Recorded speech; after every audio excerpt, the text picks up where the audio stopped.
शहीद अफरीदी ने ऐसा स्टेटमेंट किया है, भारत खुद ही अपने लोगों को मारता है और फिर बाद में हमारे ऊपर नाम लेता है। कौन है जी इन्हें?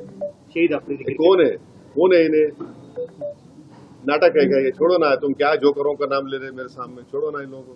क्या बार उनको हम उसको मानते? देश में खुदाई पूछ कर मारा गया, ऐसा लगता है आपको? बिल्कुल बिल्कुल। देखिए, वही तो हम कह रहे हैं कि आईएसआई हो या आईसिस हो, आईसिस खुरासान हो, या फिर आपके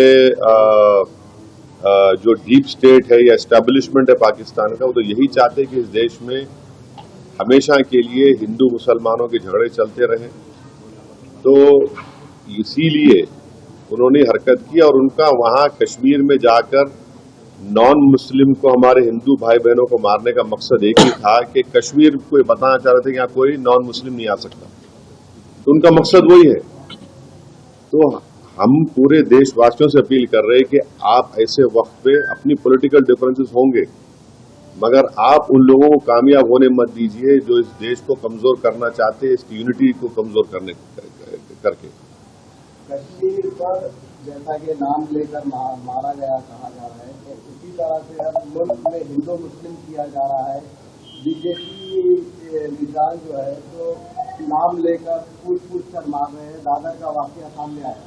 तो ठीक है, वो जो कर रहे हैं गलत कर रहे हैं, वो लोग मुल्क के मुफाद में काम नहीं कर रहे, हम उसका मजम्मत करते, कंडेम करते हैं।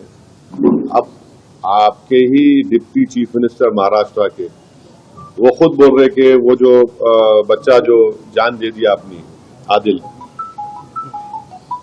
वो तो अपनी जान दे दिया ना। वो कहाँ देख रहा था कि मुसलमान है, हिंदू देख रहा, इंसान को देख रहा था। वो जान बचाने के लिए वो टेररिस्ट से वेपन छीनने की कोशिश किया, उसको मार दिए।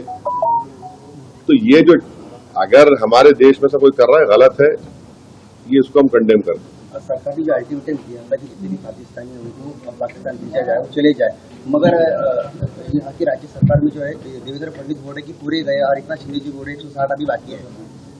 मेरे को नहीं मालूम है, ये तो गवर्नमेंट को। युद्ध कितना महंगा पड़ेगा भारत को?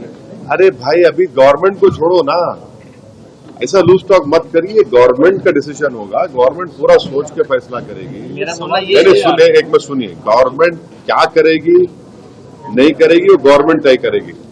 हमारा बोलना, अपोजिशन कहता है कि आप इस पर स्ट्रांग एक्शन लीजिए, ये खत्म होना ये चीज। अब वो कैसा एक्शन लेंगे, क्या लेंगे, गवर्नमेंट पे तो थोड़ा आपको तो उन पे छोड़ना पड़ेगा ना।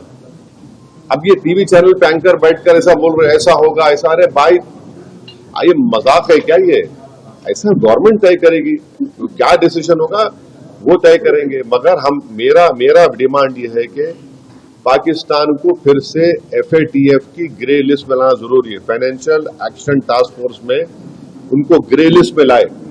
ग्रे लिस्ट में लाए तो उनको ये देखिए, इलीगल पैसों से फाइनेंस करे टेररिज्म ये लोग, कोई वाइट का पैसे नहीं, इलीगल पैसे नहीं। तो FATF की दोबारा लिस्ट की ग्रे लिस्ट में पाकिस्तान को डालना जरूरी है। हम डिमांड करेंगे ये गवर्नमेंट से कि उनको FATF की ग्रे लिस्ट में डालो आप, तभी जाकर उनका होगा। और हम लोग पूरा उन पर साइबर अटैक करना, हमारे पास एथिकल हैकर्स है, हमारे पास नेवल और एयरफोर्स ब्लॉकेट कर सकते, इंटरनेशनल लॉ में कर सकते हम। और अगर कल कोई एक्शन गवर्नमेंट लेगी तो यूनाइटेड नेशन का कानून है आर्टिकल 51, जो सेल्फ डिफेंस में आपको राइट देता, और नॉन स्टेट एक्टर्स के खिलाफ भी आप एक्शन ले सकते। तो ये सब चीजें हैं।